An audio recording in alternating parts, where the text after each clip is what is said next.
بسم اللہ الرحمن الرحیم۔ میرے چینل میں خوش آمدید۔ میرے آنے والے دوستوں سے گزارش ہے کہ میرے چینل کو لائک اور سبسکرائب کر دیں اور بیل آئیکن کو دبا دیں تاکہ آنے والی مزید ویڈیو آپ کو مل سکیں۔ جس دن میں نے ایک متوسط گھرانے میں جنم لیا، دادی جان بہت روئی تھیں۔ امی بھی افسردہ تھی۔ تبھی لیڈی ڈاکٹر نے کہا، آپ لوگ کیوں رو رہی ہیں؟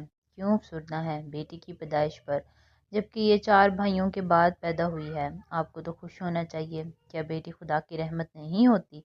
ہوتی ہے، دادی جان نے کہا، لیکن اس کی قسمت سے ڈر لگتا ہے، کیونکہ بیٹیاں بہت پیاری ہوتی ہیں اور ان کا دکھ دیکھا نہیں جاتا۔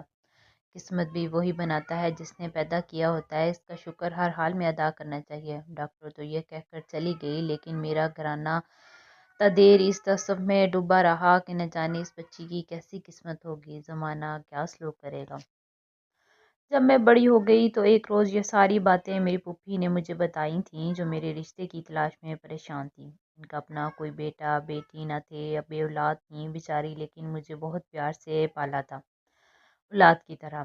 اس لیے چاہتی تھیں کہ امیر گھرانے میں رشتہ ہو اور مومل سکھی گھر کی بہو بن جائے۔ یہ رشتے میرے لیے آئے سبھی ہمارے جیسے سفید پوش گھرانوں سے تھے۔